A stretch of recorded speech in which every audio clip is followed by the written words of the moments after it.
Ever wonder how many sparkling tiaras are actually hiding inside Europe's royal vaults? Some tiaras are so rare they've only been worn once. Others haven't been seen in public in decades. Who's got the biggest stash? Who had theirs stolen? And who had to fake theirs with a replica? Let's begin with the queens and princesses who've set the gold standard. Literally, the British royal family. The British royal family. Take the girls of Great Britain and Ireland tiara, given to Queen Mary in 1893 as a wedding gift. But here's the fun part. Queen Elizabeth loved it so much, she called it Granny's tiara. She wore it constantly. Now the Lover's Knot tiara. This one's basically a royal soap opera. Made for Queen Mary, it's loaded with pearls and diamonds and emotion. Diana, Princess of Wales, famously wore it, even though it was super heavy and actually gave her headaches. Catherine, Princess of Wales, now wears it with total grace, kind of like a passing of the torch. And then there's the Grevier tiaras, left to the Queen Mother by a socialite named Dame Margaret Grevier. The most jaw-dropping of them all? The Grevier Emerald Kokoshnik, worn by Princess Eugenia at her wedding. Those emeralds are so rare, jewelers gasped when she walked down the aisle. Queen Mary's fringe tiara? It broke right before Queen Elizabeth's wedding. The royal jeweler fixed it just in time. How many tiaras are actually in the vault? No one knows for sure. Some say dozens. Others whisper it could be over 50, many unseen for decades. Now, if you think that's impressive, wait until you see what's happening in Spain. Spain's royal family. The Spanish royal family is believed to have around 14 to 16 tiaras. Not the biggest collection, but each piece has stories. First up, the Fleur de Lis tiara, also called La Buena. A piece so stunning it's practically a national treasure. It's basically Spain's unofficial royal crown. It was made in 1906 for Queen Victoria Eugenia, who was Queen Victoria of England's granddaughter. And get this, only reigning queens can wear it. Queen Letizia of Spain didn't touch it until she officially became queen in 2014. Next, the Spanish floral tiara. It's packed with flowers, but here's the kicker. It used to be a necklace. The floral tiara is also the most shared one among Queen Sophia's immediate family. The Prussian diamond tiara. Tiny but legendary. Not only did Queen Letizia of Spain wear it on her wedding day, but it's been around the block for major royal weddings. It originally belonged to Princess Victoria Louise of Prussia, and somehow made its way into Spain's royal house. And finally, the Meyer shell tiara, made by Marielle Dietz-Meyer, one of the oldest jewelers in Europe. They've been making jewelry since 1613. Secret whispers, some say old pieces from Queen Victoria Eugenia's era are still hidden in private collections, but there's no official confirmation. Let's head to Sweden, where sparkle meets serious legacy. Sweden's royal family. Sweden's collection is one of the biggest and oldest in Europe, and most people don't even know it. They've got about 20 plus major tiaras, plus some mystery pieces nobody talks about much. First, the cameo tiara. You've seen it in royal wedding pics, worn by Queen Sylvia and Crown Princess Victoria. But here's the kicker. It dates back to Napoleon Bonaparte. He gifted it to Josephine, and somehow it ended up in Sweden. Then we've got the 9-prong tiara. Basically, the skyscraper of tiaras. A striking tiara composed of 580 diamonds forming foliage, arabesques, topped with 9 diamond prongs. Experts say it's a bit hard to wear because of its weight and size. Now the amethyst tiara. This one has a secret past. It used to be a necklace, probably owned by Napoleon's second wife, Empress Marie-Louise. Featuring large faceted amethysts set in diamonds, the parure consists of a large necklace that is now used as a tiara, a pair of earrings, 2 bracelets, a large brooch with a detachable pendant, and an additional brooch which is one of the elements of the original necklace. Ever heard of a tiara made of steel? Enter the Napoleonic cut steel tiara. No gems, just steel carved to shimmer like diamonds. Composed of exquisite cut steel leaves set in tremblant and gold with gold acorns. The tiara remained publicly unworn for over a century, until in 1976 when she was discovered in a cabinet at the Royal Palace of Stockholm. So that's Sweden's dazzling crown collection, romantic, rare, and full of history. But what about Norway? Norway's royal family. They've got about 10 plus major tiaras. First up, the Vasa tiara. It was a wedding gift to Crown Princess Martha in 1929 when she married the future King Olav V. It's named after her Swedish roots, the House of Vasa. But here's the kicker. It wasn't seen in public for years. Is it in the royal vault? Damaged? No one really knows. Queen Maud's Pearl and Diamond Tiara. A dazzling mix of pearls and diamonds was a wedding gift from King Edward VII. Now for the drama. In 1995, the piece was sent to Gerrard in London to be cleaned, and while it was there, it was stolen. The approximate value of the tiara at the time was $312,000 USD. Gone, like vanished. But instead of panicking, the family commissioned an identical replica using old photos and records. The result? A perfect copy. So good, most people can't tell the difference. The Diamond Daisy Tiara. This was Crown Princess Mette Marit's wedding tiara. It's light, delicate, and covered in tiny daisies made of diamonds. But the story here, it used to belong to Princess Ingeborg of Sweden, Mette Marit's great-grandmother-in-law. Now let's hop over to Denmark, where the jewels are just as dazzling and the stories even older. Denmark's royal family.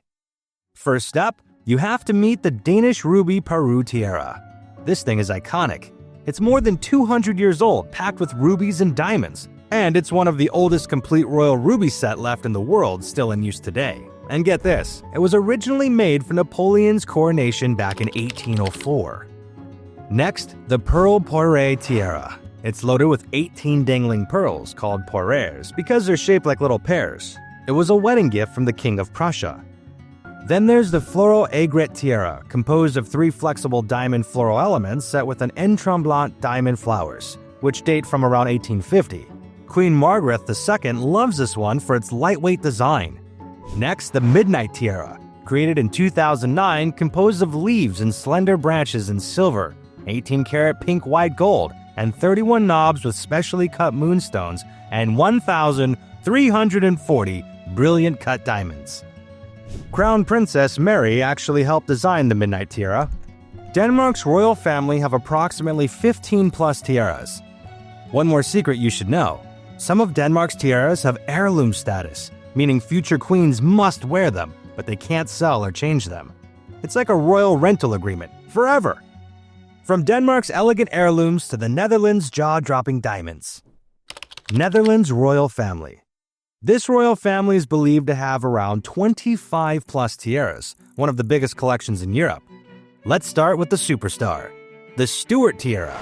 Imagine a diamond so big it looks ridiculous. That's the Stuart diamond. It's over 39 carats. The stone traveled through royal hands since the late 1600s. It even survived wars, exile, and family dramas. Queen Juliana once thought it was too much, so she tucked it away. And then Queen Maxima brought it back bigger, bolder, and shinier in 2018. Then there's the Mea Rio Ruby Tiara. Created in 1889 for Queen Emma, it's made of fiery rubies and diamonds from one of the oldest jewelry houses in Paris. The Mea Rio family started their business back in 1613 thanks to Queen Marie de Medici.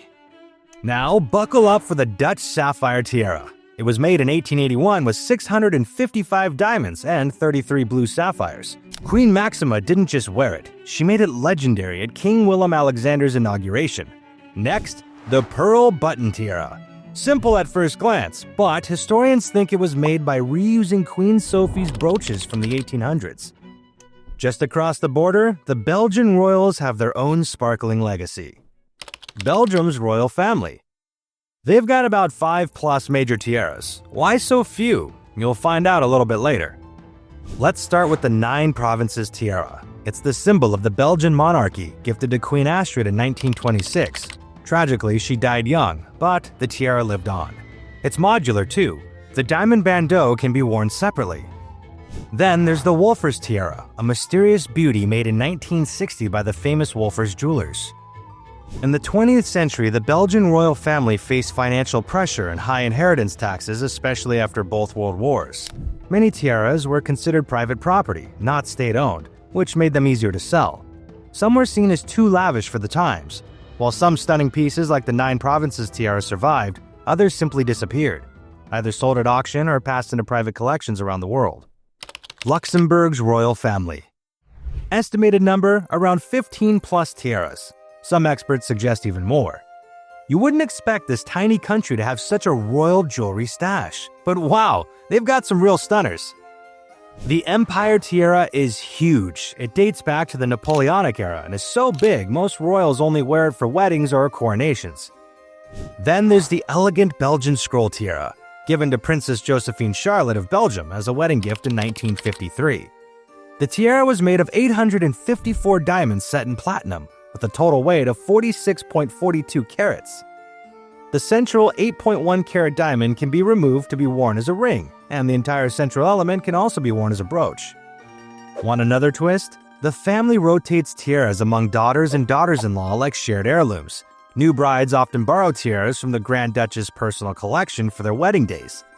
Speaking of royal tiaras with unforgettable stories, let's talk about Monaco, where old-world elegance meets red carpet royalty. Monaco's royal family. This family is believed to have around 4 tiaras. The late Princess Grace brought serious glamour to the palace, and her Bains de Mer tiara, gifted on her wedding day, is a stunning piece of diamond magic, composed of 3 ruby and diamond scroll motifs on a thin diamond frame.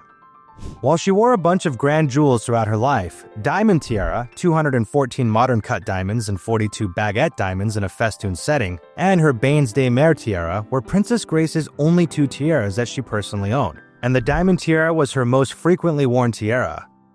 Princess Charlene didn't wear a tiara at her wedding, choosing a minimalist style instead. But she later rocked the Ocean Tiara, a wild custom piece by Van Cleef and Arpels that doubles as a necklace. And speaking of royal tiaras with rich backstories, let's head from Monaco to Liechtenstein, where one sparkling piece stands out among the rest. Liechtenstein's royal family. The Liechtenstein royal family is very private, but is known to own around 2 to 3 tiaras, including the historic Habsburg fringe tiara, which is the crown jewel.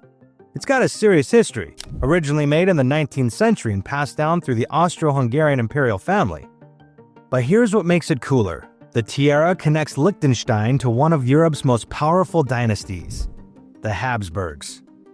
So, what did we learn? That behind every royal smile is a glittering tiara with a wild backstory. Some gifted by emperors, some stolen, some so heavy they gave Princess Diana a headache. The UK might have the deepest vaults, but Sweden's got Napoleon's bling, and the Netherlands? If you love this royal ride through Europe's crown jewels, don't stop here. Hit play on our next video and dive into lost royal jewels, haunted castles, or maybe secret Vatican treasures.